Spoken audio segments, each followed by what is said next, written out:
From UFOs to psychic powers and government conspiracies, history is riddled with unexplained events. You can turn back now or learn the stuff they don't want you to know.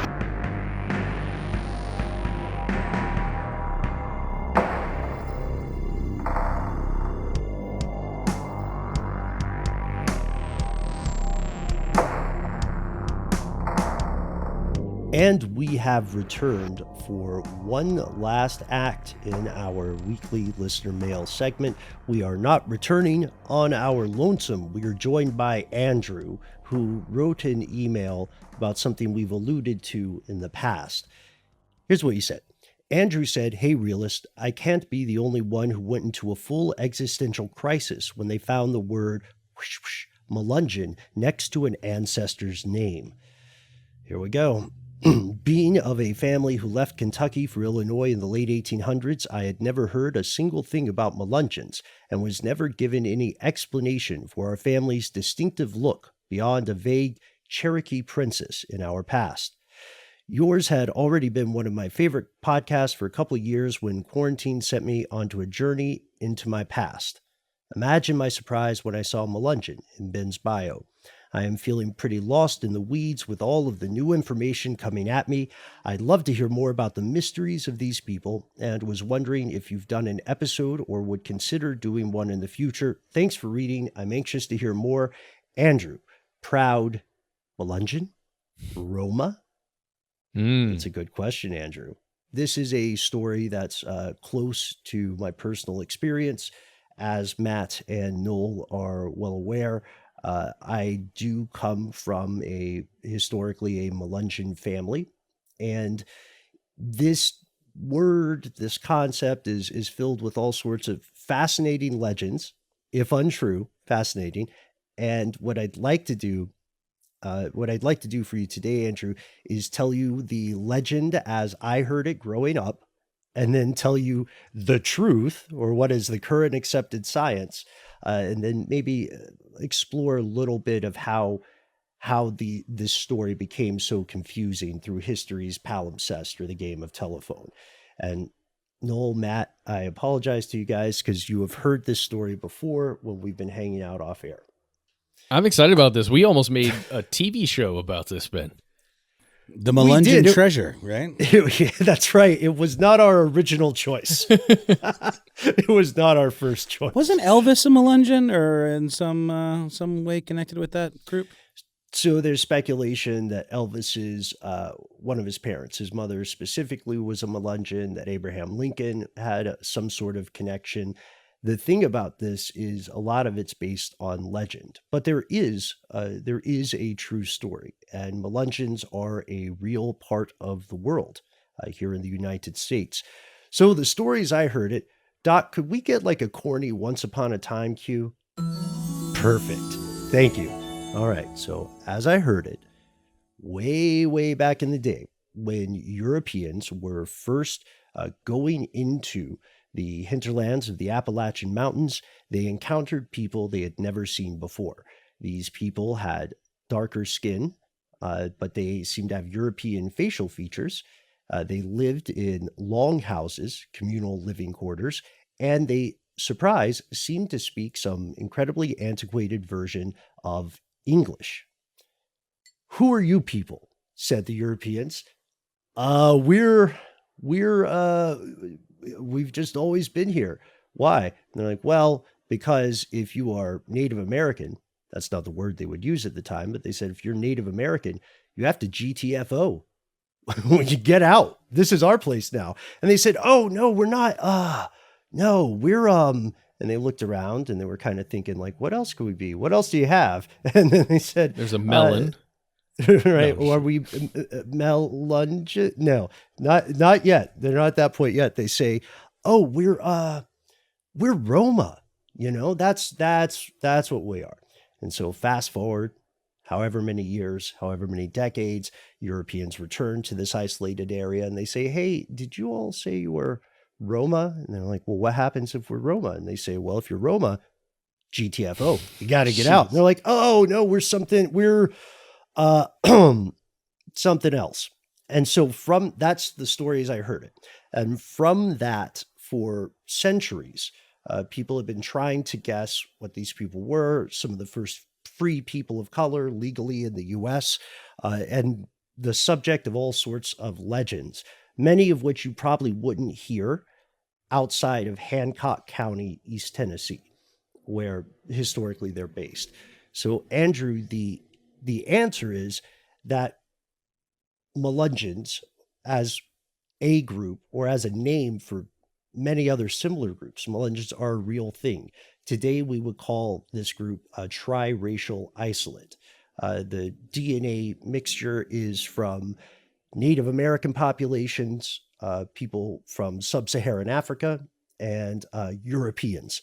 So this all kind of mixed together, and as far as experts can pinpoint, it began in Wise, Virginia, or somewhere thereabouts around the 1600s. That's where they think the population originated.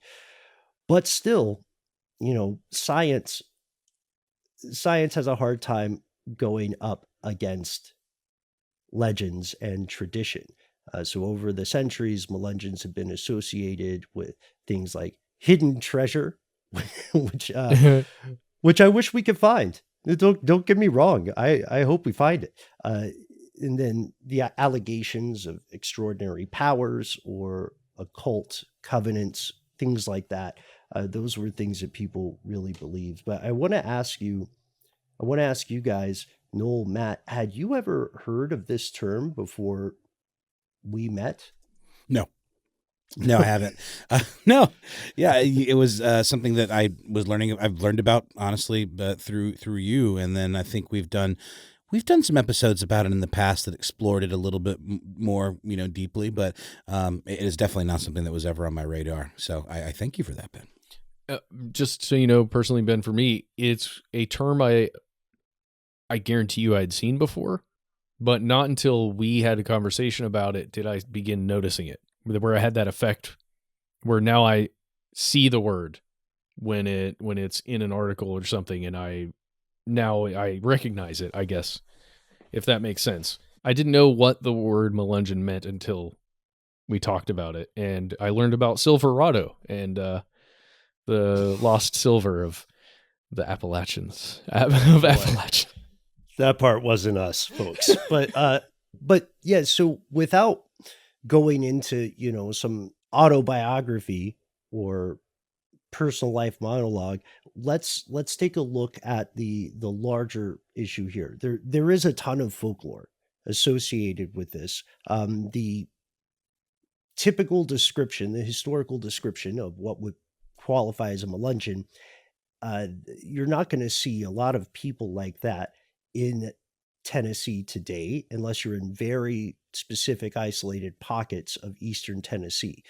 You'll see people who have last names, surnames associated with Melungeons, and you'll see some Melungeon traits. But because of the way this group has been defined over time and the way in which it tried to work within the United States, they've been largely assimilated. So it's not like you're going to drive past some railroad tracks and then all of a sudden have somebody say next to you in a hushed whisper, "We're in Melungeon Town." No, it's not that extreme. But the bigger question is one of the history of North America, because what we are often taught in this country is relatively sanitized, or it has its own agenda that it is pushing. That has historically been the case. And what we see when we look at actual history is that the narrative is rarely as clear cut as a textbook. The way that the story or the idea of a Melungeon community, Melungeon communities, I should say, the way it got muddied is pretty interesting because it became a catch-all term for people who would now be described as, members of a triracial isolate community. And that means that there may be people who have nothing to do with East Tennessee who identify themselves as Melungeons, or historically the community in which they lived identified them as such. And this is, I think this is fascinating because it proves that there is still a lot of historical mysteries on this continent. It doesn't stop at Croatan? That's how you say it. No, for sure. Ben, I was looking just at what you're talking about there, the history, even the word that's used, and like what it means and why it's used. I was looking at the book Children of Perdition from Tim Hashaw. I think that's how you say his name. You can definitely see where there was a lot of prejudice and racism around, like centered around Melungeons and the population at the time. Yeah, that's true. And there are, you can easily search the internet and see historical pictures of this. There are also works of fiction. There are also plays, most notably a play called Beyond the Sunset, which came out in the late 60s, I want to say.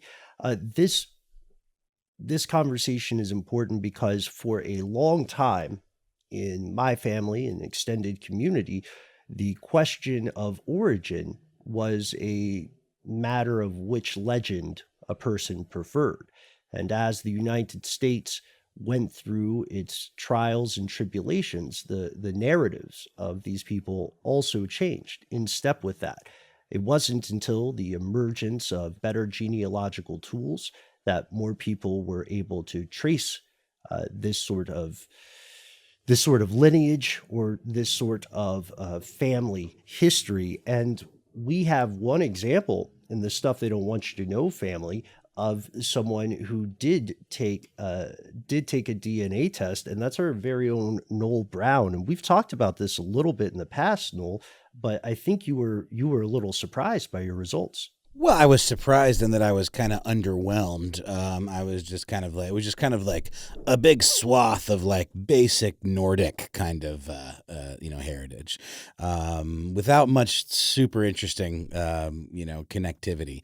But I did find out there's like another step you can do, where you can take those results and get them further analyzed that give you a little bit more of a sexy breakdown in terms of like specifics. But yeah, the out of the box results were a little bit meh.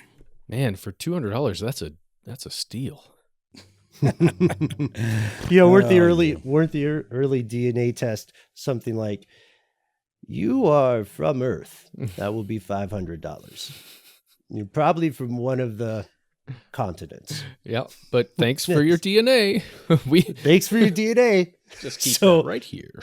Yeah, we'll keep it right here. So, in real terms, Andrew, what this means is that people who are from families that have been historically identified as Melungeon will often not physically resemble the Melungeons you would see in an historical search. And people like this are not alone. A ton of people in the U.S. have more to their family tree, than they would guess. And honestly, a lot of people have stuff in their family tree that would unpleasantly surprise them, because history is a very, very long thing, right? And we're just the newest part of it. So what does this mean today? And what does this mean for you? Well, this means that you have an entirely new book or chapter in the story of everything that led to you writing to us and hearing this podcast now.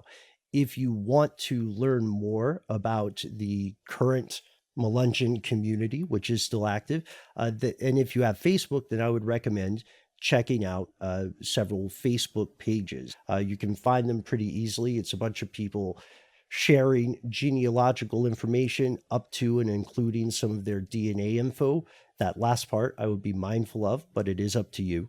And would love to hear back from you. We'd also love to hear, I personally would love to hear from more people who are historically part of a triracial isolate community, because these are stories that don't often make it to the mainstream, because it might not be a huge community of people, or it may be a group of people who are historically disadvantaged and kind of ignored by the mainstream.